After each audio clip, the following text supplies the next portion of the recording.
이 건물들 좀 보세요. 거대한 조각품 같기도 하고, 미래에서 온 우주선 같기도 하죠. 이게 전부 다 건축가 프랭크 게리의 작품들입니다. 아니, 상식을 완전히 뛰어넘는 이런 건축물들, 대체 어떻게 탄생할 수 있었을까요? 오늘 바로 그 비밀을 한번 파헤쳐 보겠습니다. 자, 먼저 스페인 빌바오에 있는 구겐하임 미술관부터 한번 보시죠. 와, 진짜 강가에 불시착한 티타늄 우주선 같지 않나요? 이게 또 햇빛에 따라서 색이랑 질감이 계속 변하니까요. 마치 살아 움직이는 것 같은 그런 착각을 불러일으키죠. 그리고 이건 로스앤젤레스의 월트 디즈니 콘서트홀, 또 하나의 걸작이죠.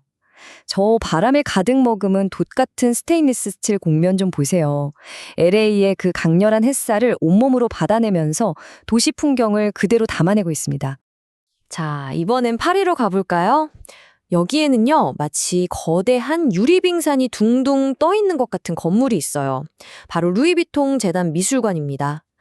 12개의 엄청나게 큰 유리돛이 하늘을 향해 쫙 펼쳐져 있는데 이게 보는 각도에 따라서 모습이 완전히 달라져요. 와, 정말 경이롭다는 말밖에는 안 나오네요. 아니, 이런 형태들 솔직히 도면으로 그리는 것조차 상상이 잘 안 되는데 이걸 대체 어떻게 실제로 지을 수 있었을까요? 바로 이 질문이 오늘 우리가 풀어나갈 핵심 미스터리입니다. 자, 그 해답을 찾으려면요. 먼저 그의 생각 속으로 한번 들어가 봐야 합니다. 도대체 왜 그는 이토록 기이한 형체에 집착했던 걸까요? 그 시작점은 바로 상자에 대한 반란이었어요. 게리가 직접 이런 말을 남겼어요. 과거로부터 배우되 그 안에 머물지 마라. 역사는 도구이지 감옥이 아니다.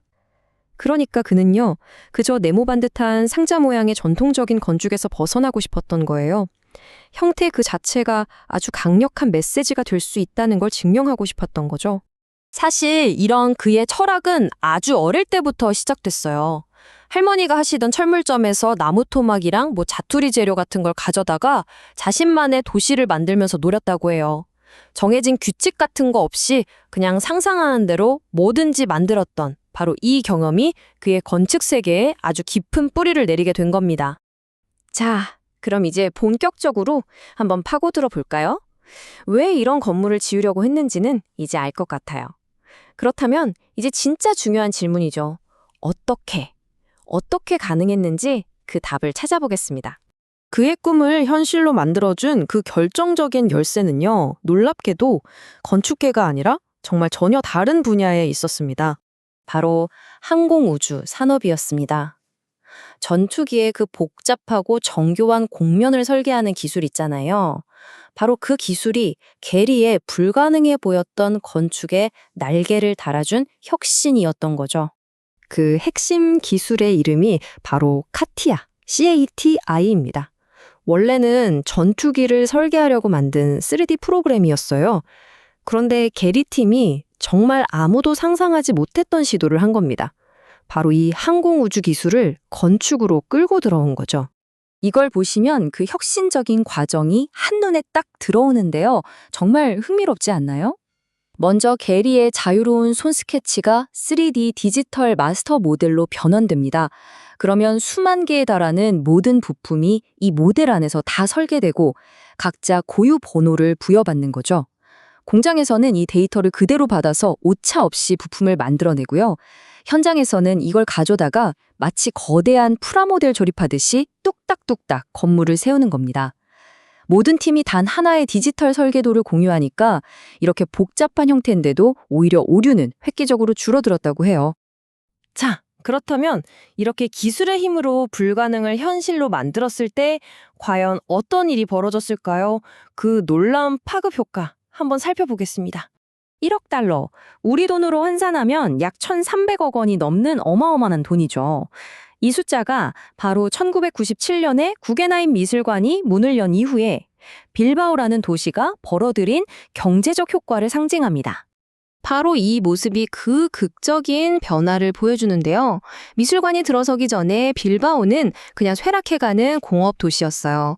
그런데 미술관이 문을 연 뒤에 매년 100만 명이 넘는 관광객이 몰려들면서 도시가 엄청난 활기를 되찾은 거죠. 말 그대로 위대한 건축물 하나가 도시 전체의 운명을 바꿔버린 겁니다. 사람들은 이걸 빌바오 효과라고 부르기 시작했죠. 하지만 그의 이야기에 이렇게 빚만 있었던 건 아닙니다. 지금부터는 그의 건축이 남긴 좀 더 복잡한 이야기, 그 그림자에 대해서도 한번 살펴보겠습니다. 게리의 건축은요, 언제나 극단적인 찬사와 혹독한 비판을 동시에 받아왔습니다. 한쪽에서는 도시를 살리는 예술 작품이다 라면서 극찬을 보내지만, 다른 한쪽에서는 겉모습에만 너무 치중해서 건물의 기본적인 기능은 소홀히 했다고 비판하는 거죠. 이런 논란을 아주 상징적으로 보여주는 사건이 하나 있었는데요. 바로 MIT 스타터 센터 소송입니다. 2007년에 MIT가 건물이 완공된 지 3년 만에 누수, 균열 같은 심각한 하자가 생겼다면서 게리를 고소하는 일까지 벌어져요. 혁신적인 디자인이 낳은 어두운 단면이라고 할 수 있겠죠. 실제로 그의 여러 건물들에서 몇 가지 공통적인 문제점들이 계속 지적되곤 해요. 예를 들면 형태가 너무 복잡해서 비가 새기 쉽다거나 내부 공간이 비효율적으로 낭비된다는 평가가 있고요. 또 유지보수 비용이 너무 많이 드는 거랑 반짝이는 외벽이 만들어내는 빛공해도 꾸준히 제기되는 비판입니다. 이런 비판에 대해서 게리 본인은 이렇게 이야기합니다. 나는 비판받는 건물을 지어왔다. 하지만 그 건물들은 여전히 사람들을 감동시킨다. 결국 그는 기능적인 논란보다는 자신의 건축이 사람들 마음에 남기는 그 깊은 감동에 더 큰 가치를 두는 것 같아요. 결국 프랭크 게리가 우리에게 남긴 건 단순히 기이한 형태의 건물이 아니었던 거죠. 그는 건축을 통해서 우리에게 끊임없이 질문을 던졌습니다. 건물은 왜 꼭 네모여야만 할까? 기술은 건축을 어디까지 자유롭게 만들 수 있을까? 그리고 궁극적으로 건축은 어떻게 그 자체로 하나의 질문이 될 수 있을까? 그는 우리에게 정답을 주는 건축가가 아니었어요. 세상을 다르게 보도록 만드는 위대한 질문을 남긴 건축가였던 겁니다.